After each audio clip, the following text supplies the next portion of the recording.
Hello दोस्तों, तो कैसे हैं आप लोग। आज हम लोग फिशर का एक और नया गेम देखने वाले हैं जो कि राइनो पेज खेला गया था और इसमें चिगोरियन वेरिएशन हुआ है। और ये गेम खेली गई थी फिशर और शार्पोन जी के बीच में 1959। ओके, तो इस गेम को ध्यान से देखते हैं, ठीक है। तो वाइट से E4 E5, night F3, night से 6, बिशप B5 जिसे हम राइनो पेज कहते हैं, A6 पे bishop E4 and night F6 पे शॉर्ट कैसल।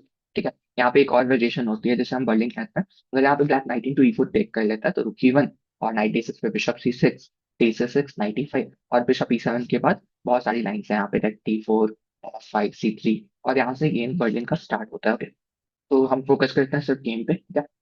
तो इस गेम में खेली गई थी बिशप E7, जो कि चिगोरियन वेरिएशन है। तो रुक E1, B5, बिशप B3। तो मैं बस जस्ट बता दूं डायलोपेस में आइडिया क्या होता है। डायलोपेस में C3 खेलकर, D3 खेलकर नाइट को मैनेवर किया जाता है F1 से G3, और H3 करके वाइट आराम से क्लोज पोजीशन लेकर खेलता है, ठीक है। तो C3 बिशप ने खेला, कैसल H3। तो H3 एक प्रोफिलैक्टिक मूव है जो कि नाइट G4 और बिशप G4 को प्रिवेंट कर रहा है, ठीक है। तो Na5, bishop C2 and then C5। Black क्या करता है, सेंटर में कंट्रोल कर लिया। और ब्लैक का एक और आइडिया होता है कि क्वीन C7 करके, नाइट B7 करके, और बहुत सारे आइडियाज होते हैं लाइक नाइट को C4 पे पुट करके और खेलना, ठीक है। तो bishop C2, C5, D4, break in the centre. तो क्वीन C7, नाइट D2, जैसा कि मैंने आपको बताया नाइट जाता है G3 पे समटाइम। और इस गेम में नाइट E3 खेला गया, तो ध्यान से देखिएगा। तो बिशप D7, नाइट F1, तो C8। सारा यूजफुल मूव है, सारे पीसेस सेंटर की ओर आ रहे हैं। ब्लैक का मेन आइडिया होगा बिशप F8 और G6 करके इस बिशप को G7 पे लाना। और अगर कभी D5 होता है, या फिर D5 जनरली नहीं होता है क्योंकि इस स्क्वायर का यूज करना होता है वाइट को। ओके, एंड किसी किसी केस में D5 भी करा जाता है। In future G4, king H2 करके किंग साइड भी अटैक करा जाता है, ठीक है। तो ये सारी चॉइसेस होती है। तो रुक E8, नाइट E3, तो G6। ब्लैक ने क्या किया, F5 स्क्वायर पे नाइट मारने से रोक दिया। अब व्हाइट क्या कर सकता है इस गेम में, टेक्स टेक्स और NH2। ये आइडिया बहुत ही अच्छा है। व्हाइट फिशर का आइडिया ये है कि एक नाइट को G4 पे ले जाना, क्वीन को F3 पे ले जाना। अगर टेक होता है तो टेक करके G3, किंग G2 करके इस H हाफ ओपन फाइल से प्ले कंटिन्यू करना, ठीक है। तो रुक D8, क्वीन F3, जैसा कि आप लोग जानते हैं आइडिया क्वीन F3 का। तो bishop to E6 and then knight G4। तो नाइट G4 का आइडिया ट्रेड कीजिए, वरना हमारे पास फिर अगेन G3, H4 का आइडिया रहेगा ही। तो टेक्स, तो यहाँ पे किस चीज से टेक करना चाहिए, ऑब्वियसली विद द पॉन।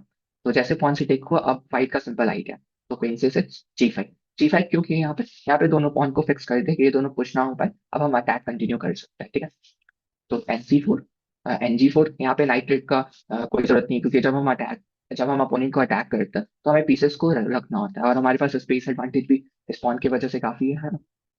तो knight G4, bishop take G4, queen take G4, और फिर नाइट B6 खेला गया। तो नाइट B6 पे फिशर का बहुत सिंपल प्लान है। पहले वो G3 खेले, C4 and then king G2। आप लोग को सिंपल पता है कि वो रुक को H1 पे ले जाना चाहते हैं और H5 से अटैक करना चाहते हैं, ठीक है। तो ND7, रुक H1 एंड F8। तो ब्लैक ने भी क्या किया, टाइमली नाइट को मैनेवर करके F8 पे ले आया है। तो B4, तो B4 यहाँ पे थोड़ा सा इनएक्यूरेट मूव है अकॉर्डिंग टू इंजन। बट अगर लॉजिकल देखा जाए तो इसका आइडिया ये है कि अगर पॉन से टेक हो CB3, तो बिशप B3 काट कर किंग पे अटैक हो रहा है। और और अगर वो नहीं टेक करता तो E4 करके E5 से भी हम अटैक ले सके, ठीक है। तो इस गेम में क्या हुआ कि वो ब्लैक सार्कोन जी जो थे, उन्होंने क्वीन E6 खेल दिया, और क्वीन E2, और देन E5। E5 पे क्या हो गया, इफ फिशर ने सिंपल टेक कर दिया क्योंकि ये पॉन एक तरह का डिस्ट्रैक्शन है अपोनेंट के लिए, ठीक है। तो queen A6 and then bishop E3। जैसे E5 टेक हुआ, अब यहाँ पे आता है E4। ओके, सो अब क्वीन साइड प्ले भी स्टार्ट कर दिया फिशर ने। तो रुके देन AB5। ये टैक्टिकल आइडिया यहाँ पे लग गया, क्योंकि यहाँ पे क्वीन जैसे हटे, क्वीन टेक जैसे B5 हो, यहाँ पे अगर दूसरा रुक B1 पे आ गया। अब क्वीन को ओपन फाइल छोड़ना होगा। तो जैसे क्वीन C6 आया, अब यहाँ पे रुक B6, again tempo by tempo, ठीक है। और ये दोनों बिशप बहुत ही अच्छा है, क्योंकि हर एक बिशप के कारण कुछ ना कुछ यूजफुल थ्रेड्स आ रहे हैं, है ना। तो क्वीन C7, तो रुक A6। इस टाइप के पोजीशन में एक पेयर ऑफ रुक एक्सचेंज कर लेना चाहिए, कि ये जो रुक है वो उतना स्ट्रांग नहीं है ना। वो एक डिफेंडिंग रुक है, और अभी फिलहाल के लिए वो बिल्कुल भी यूजफुल नहीं है। टेक्स टेक्स, और जैसे रुक C8 खेला था, जैसे कि C4 पे वो भी और प्रोटेक्शन बढ़ा रहा है, क्योंकि may be sometimes bishop B1, bishop A2, रुक A4 करके हम इस पर प्रेशर क्रिएट कर सकते हैं। तो क्वीन G4, तो क्वीन G4 के बाद क्या हुआ, night E6 and bishop A4। अब दोनों बिशप क्या हो रहा है कि अपोनेंट के लिए थ्रेट क्रिएट कर रहा है, लाइक रुक C6, और ये बिशप भी बहुत यूजफुल है समटाइम्स रुक A7।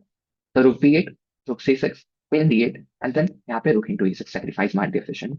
तो फिशर का आइडिया ये है कि अब किंग बहुत ही अनसेफ फील कर रहा है, क्योंकि किंग के पास बहुत ही कम ये बिशप है बस डिफेंडर के लिए, जो कि इस पोजीशन के अकॉर्डिंग सही नहीं है, ठीक है। तो क्वीन सी अगर F6 होता तो क्वीन E6, और ये बिशप भी इमीडिएट गेम में आ जा रहा है, ठीक है।